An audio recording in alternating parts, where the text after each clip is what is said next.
In this video, I'm going to share with you how to choose the right shutter speed when photographing waterfalls. I am right now in the Jura region in France, and as you can see around me, it is pretty amazing with a lot of trees full of moss. So it feels really like being in a rainforest, or at least almost like this. And with that, of course, comes waterfalls. So there are a lot of waterfalls in the region, very beautiful, and I'm going to show you one of them right after. And the way I'm going to organize this video is that we're going to be talking about theory and practice, and going in the studio and on the terrain as well, so that I can explain you pretty much everything about how to choose the right shutter speed when photographing waterfall.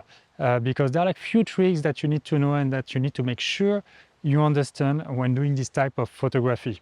So yeah, I'm going to share with you a lot of things. We're going to go now right ahead and go towards a waterfall, and once I'm going to be there, I'm going to tell you a lot more about this specific topic, and trust me, it's going to help you with your photography, and hopefully you're going to enjoy watching this video.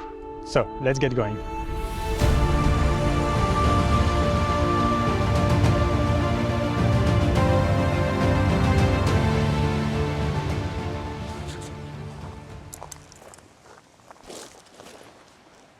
All right, actually, of course, like any topic in landscape photography or in photography in general is about gear.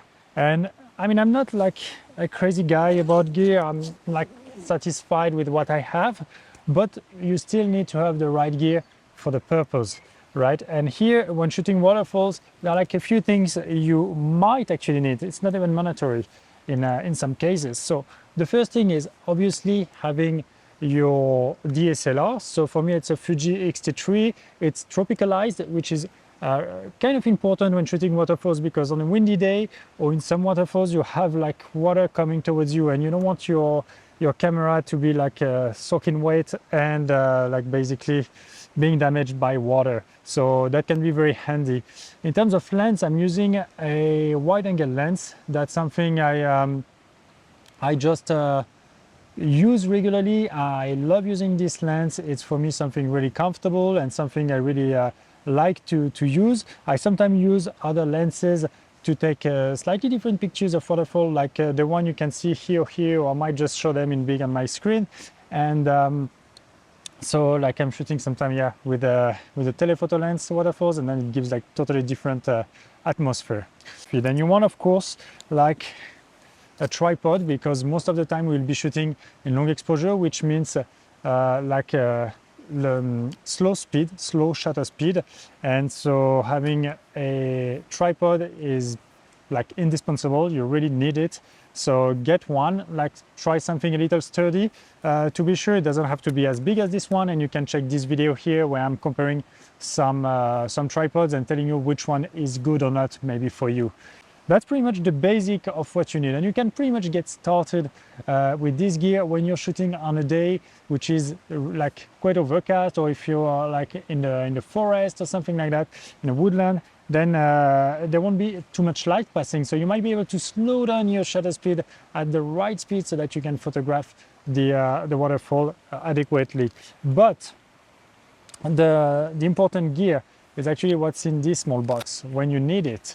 It's basically like the ND filters. So I've got two sets of ND filters. I have like here ND64, which is a 6-stop filter, and I have a ND 1000, which is a 10-stop filter, and basically it cuts the light by 10 stops. And these are like very handy when you're shooting on a bright spot. It can be still overcast, but still too bright to reach the speed you would like to reach with your camera. And we're going to speak about the speed a bit later on, so don't worry about that. And there is another filter that can be very handy. I think I have it here. Yes, this is the CPL filter. This will cut a little bit of light, but what it will mostly do is cut any reflections on water and stones and flowers, leaves, whatever you name it. And basically it's going to be very handy in every situation when you're shooting waterfalls. So I might be using it later on, and sometimes it's just enough to cut enough light to reach the right shutter speed. So extremely important. Right now, I'm gonna get back to the studio and I'm gonna tell you a little more about like the shutter speed and the speed and why do we need to shoot slower or faster and all these type of things. So we're back in the studio, and actually I want to talk to you about the shutter speed you really need when shooting waterfalls. And there are like two important things to understand. The first one is the range in which you should shoot waterfalls in order to have a beautiful and artistic effect on your picture. And this range goes from half a second to about 1/10 of a second. And the way you will choose this like the right shutter speed within this range depends on the effect you want to create, but it also depends on the speed of your waterfall. But in general, if you're shooting in this range, you will get the beautiful artistic effect of long exposure mixed with enough structure in the water so that it stays and it remains beautiful and with a lot of interest and dynamism into the water. And that's exactly what we want to look for. In case you go like at a lower shutter speed, like something slower, 1 second, 2 seconds, 3 seconds, and so on, and then what will happen is that the water will start being like what I call washy, milky water. It will become without any interest, with a big disconnect between the water, the surrounding, and what actually your eyes are seeing, because it won't create such a dynamic and it will be of little interest. And if you go beyond 1/10 of a second, so like slower, 1/20th, 1/30th of a second, then what will happen is that you will settle the water too much, and there will be like too much structure, and there won't be artistic effect in this case. The water will look as if your eyes are seeing it and just making a snapshot of it, and it's not going to be so interesting for the viewer and for yourself too. So you really want to stick to this range of half a second to up to 1/10 of a second. And the second aspect is actually the disconnect there is between the speed of water on the foreground and the speed of water on the background. And this is kind of a bit of an optical illusion that our brain, our vision is creating. I guess it goes a little bit with physics, not specialist on this subject, but I will still explain you what happens here. So basically, let's imagine you're on the water and you want to use the river on the foreground and the waterfall on the background. So you would have your river, which is very close to you, and where the water is passing very quickly in front of you, and you will have the waterfall on the background that will have the feeling of looking slower. And this happens all the time. And if you shoot your picture at a given speed, then there will be a disconnect between the effect it will have on the foreground water and the background water. They won't look the same because of this distance and field of view disconnect. So let me show you through an example. So if you look at these cars, so let's imagine you are on a pavement, you have a car passing right in front of you at 50 kilometers an hour, and you have another car, the same car, passing like 100 meters down the road, the same road right in front of you, but further away and at the same speed as well. So what will happen? The one that passes in front of you, like very close to you, will appear like looking much faster, while the one on the background will look like it's much slower, while actually it goes at the same speed. And if we look at this example, then you see that the car is spending much less time in your field of view, and this is what makes it look like driving faster. And the other one will spend much more time in there, although it drives at exactly the same speed. So in this case, this is exactly what is happening with waterfalls. Waterfalls are really like this example where the water on the background will look much slower. And in this case, what you need to do, and this is valid most of the time when you're shooting like the water, like river on the foreground and waterfall on the background, then you want to take the waterfall on the foreground, which goes much faster at a speed of maybe 1/6, 1/8, 1/10 of a second, and the waterfall on the background at about maybe one like half a second, maybe 1/3, 1/4 of a second, and then you will match those two exposure, and then you will combine them on Photoshop, but you will match essentially the speed of the water in the whole frame and in your picture, so that there is no disconnect and everything looks like it goes together and the speed of water is similar. So I hope this is clear. I mean, just try to rewind this in your mind, and maybe like watch it again if you want to, so that you understand better what I mean. I know it might not be so obvious at first, but then once you understand the concept, it gets really obvious. So these are really the 2 points that are really important. And now I'm gonna get back on the field and share with you exactly what I'm doing to take this type of photographs. And yeah, let's hope you enjoy that too.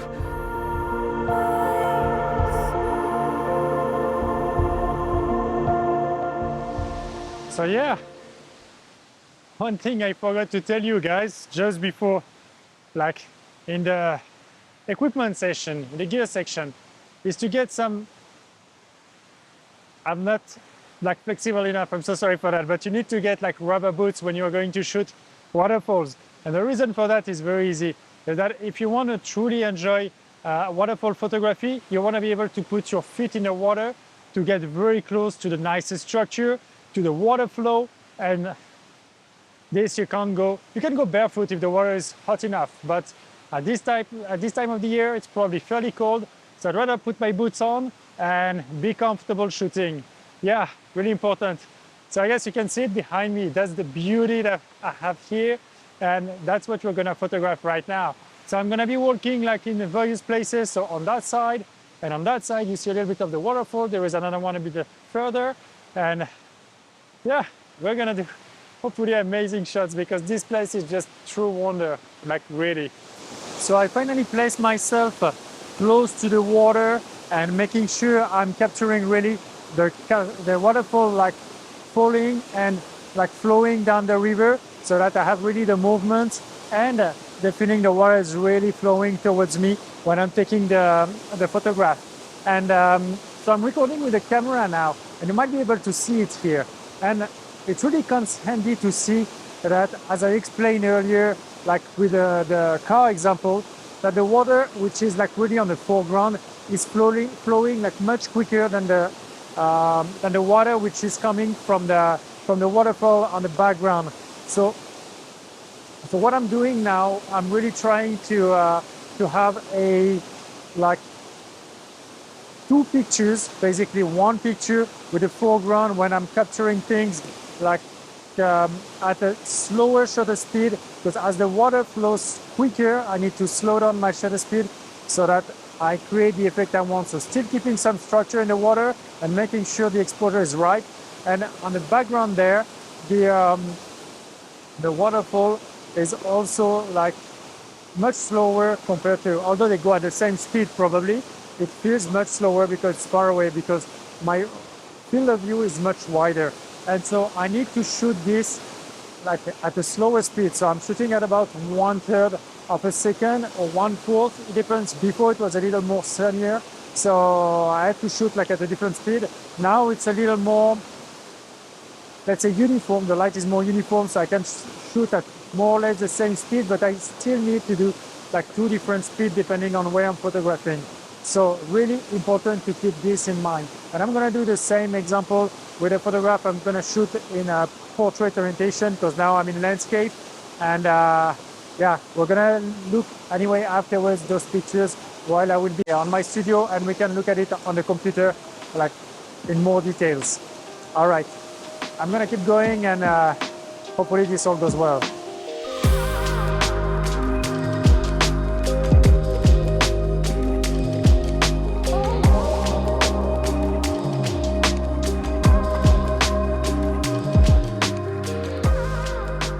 I also want to take this opportunity to let you know about my 2024 and 2025 workshops. So I still have a few places left for Namibia in September from the 8th to the 20th, where we're going to be traveling all around the country. And I let you check the link below where there are all the information about this workshop and all the others as well.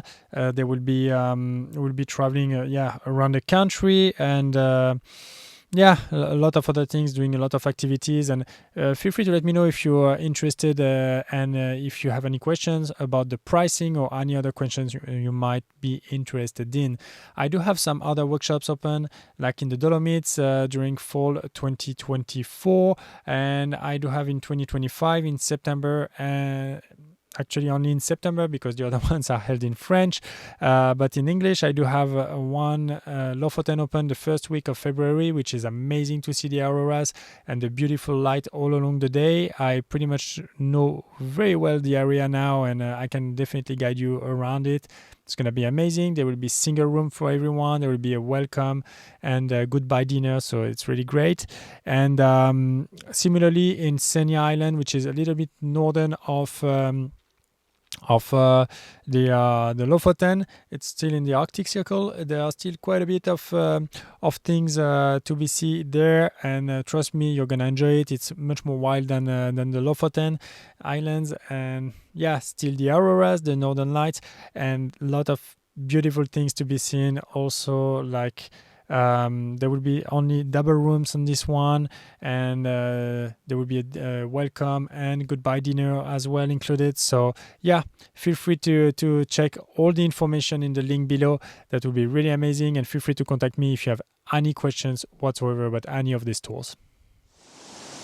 So I have been shooting a little bit around for the past half an hour or something like that, and a place full of opportunities. So I don't know if you can see the flowers and the ferns that are on the ground, but that's pretty much what was my foreground subject, and with a waterfall on the background. So there is the small one, here a bigger one, and right on my back there is another one, and I was trying to catch them all with beautiful flowers and ferns on the foreground. So all in all, I tried also to work differently than just having the water on the foreground. Also having this first picture, with actually the tricky part of having the flower moving because of small wind or whatever, because they're very light flowers, and so I had to increase the ISO to make sure I could catch them at the right speed, and they would be very sharp, hopefully very sharp. And on the background I still had to take another picture with another shutter speed to ensure that the waterfall would have a beautiful look. And now the rain is really starting coming, so I might actually just get back to my van for now, and I guess I'll finish the video over there. I will edit the pictures, and then I will share with you a little more about what we should look at and exactly what would a picture look like if we don't actually do two different exposure depending on the foreground and the background. So, and now I'm gonna get back because the sky doesn't really look good, and not that I don't like water, but well, I'm not really suited for that right now. So I'm gonna get back there. Speak to you in a bit.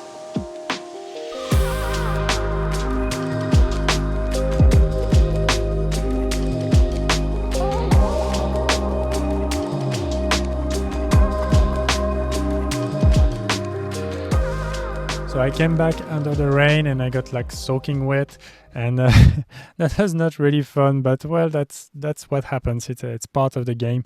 But I still am happy about the shot I took, so it's all good for me. I mean, as long as I took nice shots and I can show you nice stuff as well, then I'm very happy about this. And I'm not gonna waste any time talking about whatever, and I'm gonna dive directly into the pictures. Basically there are 4 pictures I want to show you. 2 of them are with the full water on the foreground, river and waterfall on the background, and the other one are with flower or ferns on the foreground and the waterfall on the background. So let's dive into the computer and let's look at this right now. So the first picture I want to show you, that's the first one I took when I arrived on site. And basically what I want to show you is that here we have this is the shot where I will select the background. So the waterfall on the background, we can see that the foreground is not that bad actually. This was shot at 1/3 of a second, and really it's really not bad, the foreground. But if we look at the next one, which was shot like at 1/8 of a second, this one has much more structure in the water, and that's the shot that I will select for the foreground, because to me it's the one that should be done. The only thing I have done is that I have adjusted the lower left corner so that it matches better and it gets more beautiful, because here there was a rock, and I find that this rock was really not fitting into the whole picture. And if we look at it here, it's covered. So I combine the pictures here, but the rest is like pretty much the foreground is from this second picture. So let's take a look at the final result. So that's the edited picture, the final edited picture with our picture on the with our 1/3 of a second on the background and our 1/8 of a second on the foreground. And as you can see, the combination of both, first of all, is not, you can't really see it, and you can see that there is not much disconnect between the speed of the waterfall, or at least the effect of the water on the waterfall, and on the foreground. So now let's check on the second example, which was the picture I shot in portrait orientation. So similarly, this was the shot where I selected the background so that the waterfall will match the foreground, which is here, and here we have the foreground with much more structure in the water and still this beautiful artistic effect of the longer exposure.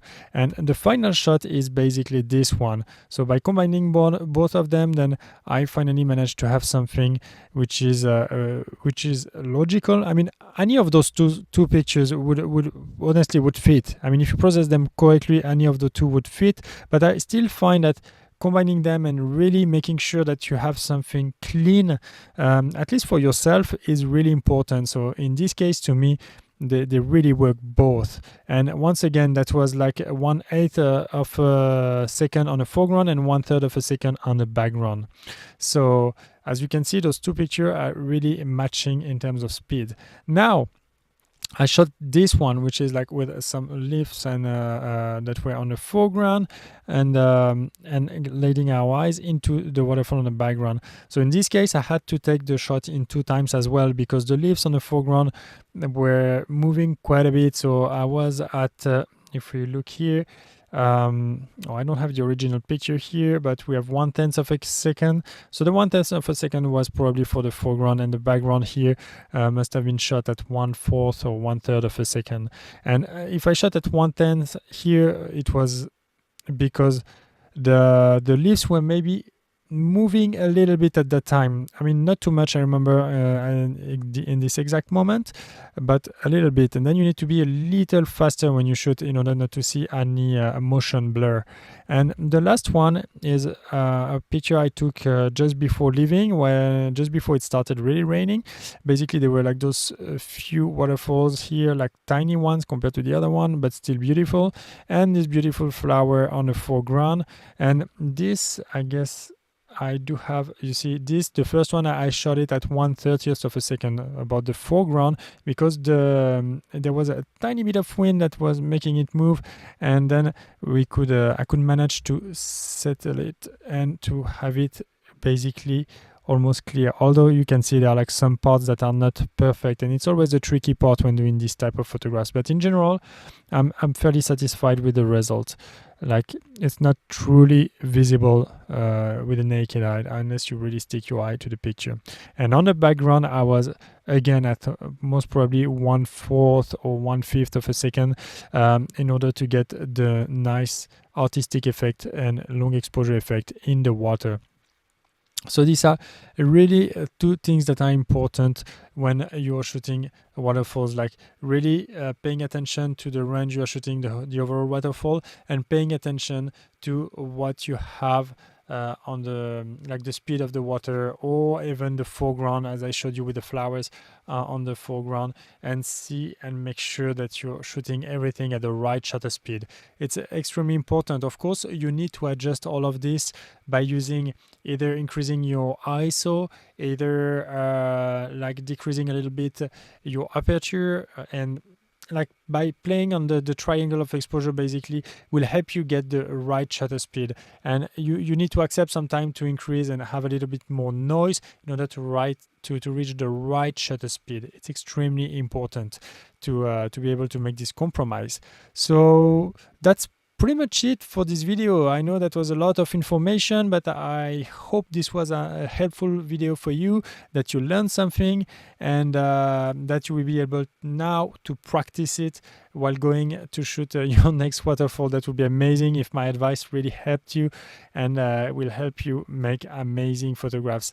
And feel free to let me know in the comment section below if you have any comments, or if there are like anything you would like me to tell you more about shooting waterfalls. All right, that's pretty much it for me, and I really hope that once again you learned something. And with that, I wish you good luck with your photography, and see you next week for new adventures.